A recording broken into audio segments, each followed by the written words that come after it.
So we're getting ready to make our compost tea, and I thought I'd show you how we get that set up. We've got our tote here, which we filled up with well water, and it's been sitting outside for a couple of days, so it's warmed up nicely.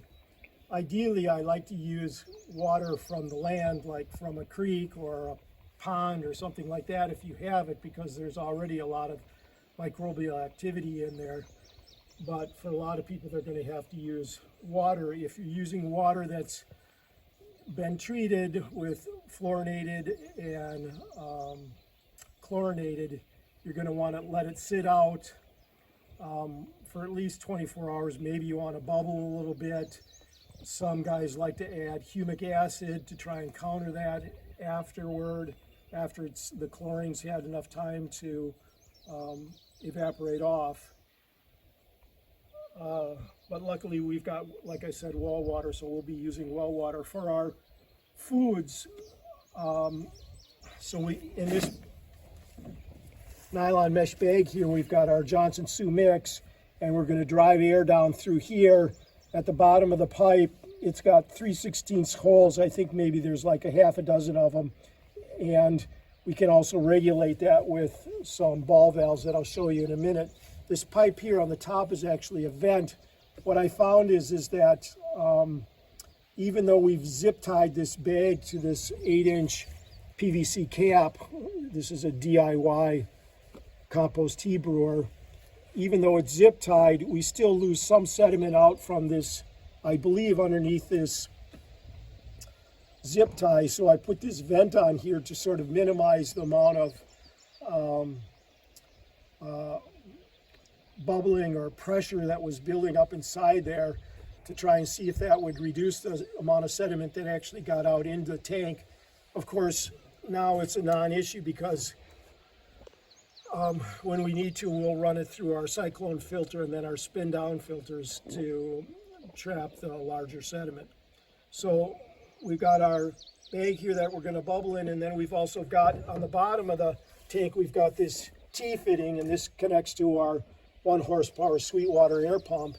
And this has 3/16 holes drilled on the bottom here, and that'll roil the water with bubbles in the tank. So we've got bubbling going on inside the nylon mesh bag, and then the whole tank itself is being bubbled with air. We've got PVC unions everywhere so that we can take this apart, because if you're trying to make an aerated compost tea, you don't want to contribute anaerobic, meaning non-oxygen loving microbes, bad microbes, and they can build up inside this tubing over time. So every once in a while we'll break it apart and scrub out the inside of the tubing. Of course, we're also careful about keeping our tank clean too. So to feed the microbes, we use unsulfurated blackstrap molasses. It's important to get unsulfurated blackstrap molasses. We use 11 to 12 cups of that in a 250 to 300 gallon brew.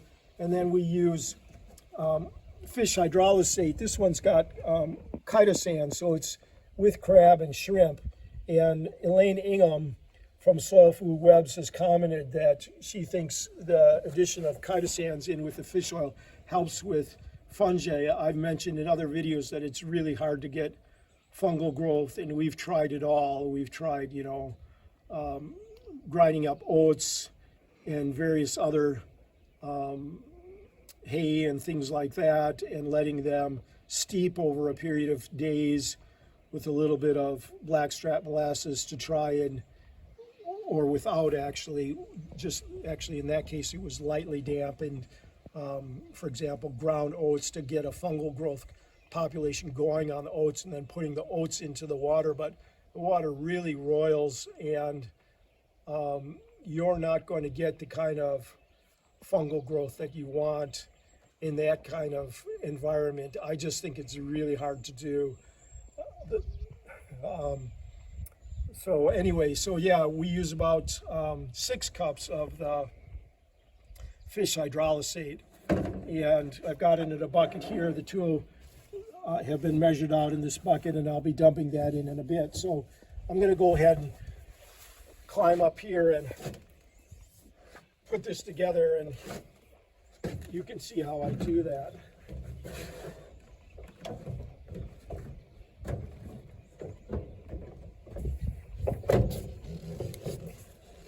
So I've actually put a little shed roof on top of our blower so that it can be outside in the rain, because we usually have this set up outside and can't always predict the weather, so that keeps the blower dry.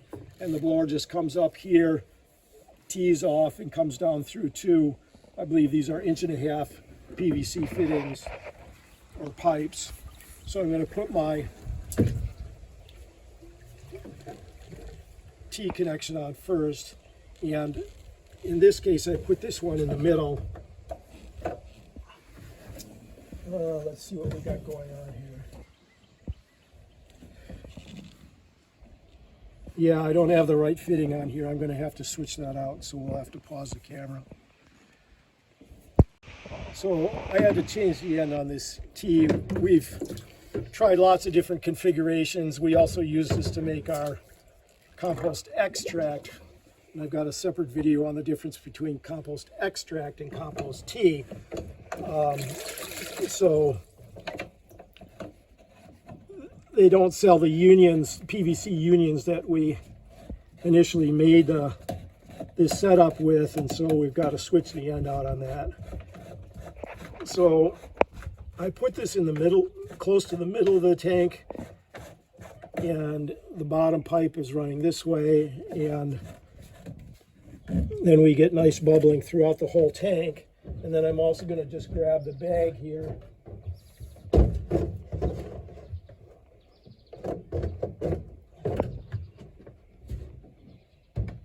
And I'd say this is probably 30 to 40 pounds here of compost. And I'll attach that.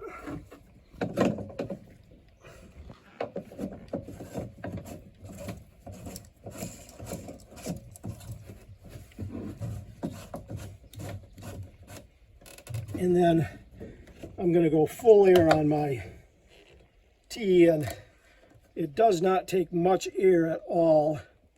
I don't want to, if I have too much air, I'll start to actually blow compost out of my vent pipe. And it's long enough that I actually blow out that side so it won't go in my tank. So that's it. I'm going to go ahead and plug this in, and then I'll add the fish oil and blackstrap molasses.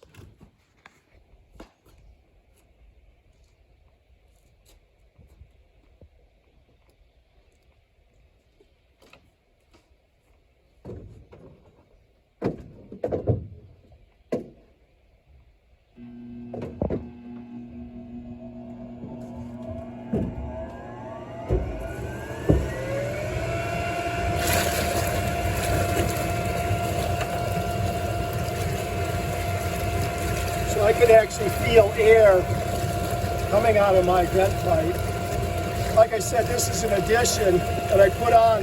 You can see that the bag, top of the bag is actually below the water line. So I think what happens is you have material being bubbled in the bag and roiling, and then of course you got the water roiling around the bag.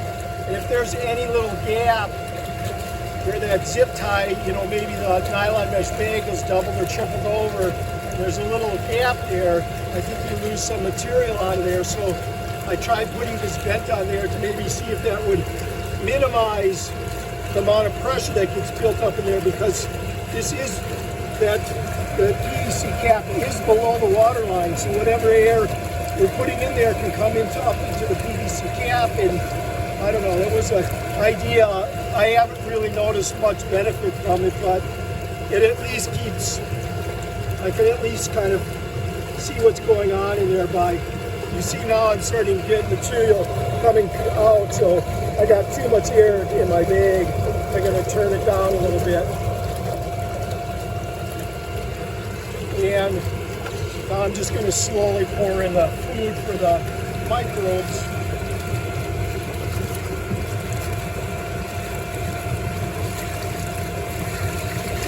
can see the water already has changed color even before I started adding in the extract molasses and fish oil. And depending on the temperature, you know, it's 24 to 48 hours, usually around 36, and that all has to be checked under the microscope to see what kind of protozoa you're getting.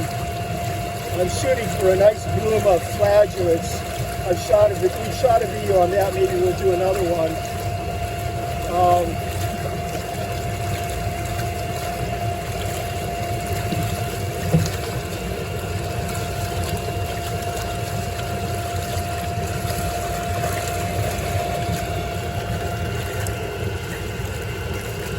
That's it. I mean, at a minimum, I'll wait 24 hours and I'll come back and then I'll look at it under the microscope. You know, people sometimes comment that, you know, when you start to get good foaming action on the top, which is an indication of bacterial growth, that it's ready, but in my experience, it's usually after that you get a nice bloom on your protozoa. The foaming action, I think, is primarily for bacterial growth. You know, we're not shooting for that. We're shooting for organisms higher up the protozoa that actually feed on the bacteria. So, you know, we might get sometimes we get a bloom of foam that'll come up and actually blow over the tank and everything. And you can look at it under the microscope and it's not ready yet. So, this is good to go. The last thing that I want to mention is we do try and put this in a place where it's a little shady. I don't like it in the direct sun just because I think it's hard on the microbe. So we'll take a look at it on the microscope and shoot a video on that in about 24 hours.